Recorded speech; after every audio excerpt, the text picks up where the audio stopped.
Joining us this morning from Washington is one of the leading conservative voices in the Senate, Republican Jim DeMint of South Carolina, here to talk about all things on the table, of course, this morning. Senator DeMint, thanks for being with us. Good morning, Erica. I think the big question a lot of people have watching at home this morning is, will they see their taxes go up in the new year? Well, that's the right way to say it. We're not trying to cut taxes on anyone at this point. We're just trying to keep tax rates the same. And it looks like the president has come around to the idea, with encouragement from other Democrats, that we can't raise taxes in a recession. And it doesn't make sense to take money from the private sector and bring it to the government, no matter who we're taking it from. So I think we're going to get an agreement of some kind. I would prefer a permanent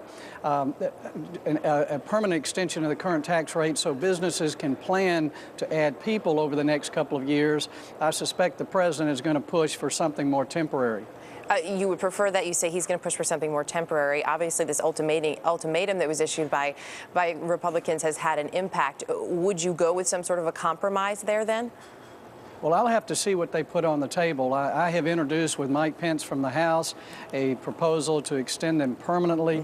I've been a businessman most of my life, and I know a business is not going to plan to add 50 people if they only know what their taxes are going to be for the next year or two. So if you really want to get the economy going, we need to extend these tax rates permanently. I don't know how that's going to come out, but this ultimatum, as you call it, is really just trying to get Harry Reid to focus on the priorities rather than all these political votes that he has scheduled.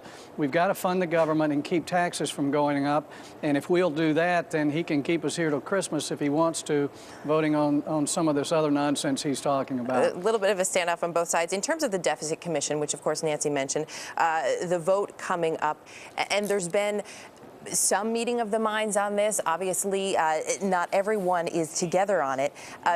What are you looking at going forward in terms of that Deficit Commission? Are there things there that you can be okay with?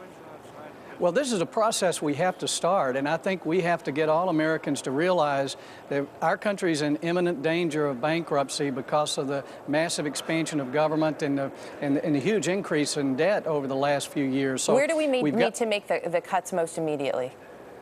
Well, as I look at this proposal, one of the parts that intrigues me the most is the reform of the tax code, a simplification of the taxes, elimination of all deduction, lowering the tax rates for individuals and businesses. I think this would do more to reduce the debt, improve the economy, and increase employment in our country. A lot of things that we need to do if we would focus on this. There's some other parts of it I don't like, but I want to consider the whole thing. All the details are not out yet. I frankly am very appreciative that we've started this process. Before we let you go, I do want to touch on this, the START treaty, which is, of course, at play here as well. Some fellow Republicans, some would say, using this arms control treaty as a bit of a carrot to get the tax extensions through. You are not okay with that. Why? Well, the START treaty is something that should not come up in a lame duck session. There's too much information we don't have. Reports in the last couple of days suggest there have been side deals that would limit our missile defense capabilities. The State Department, though, has come out yesterday, and they specifically denied any of those allegations, calling them serious charges that are false. Well, I'm just looking at what we see in the media and on WikiLeaks and the emails that have gone back and forth.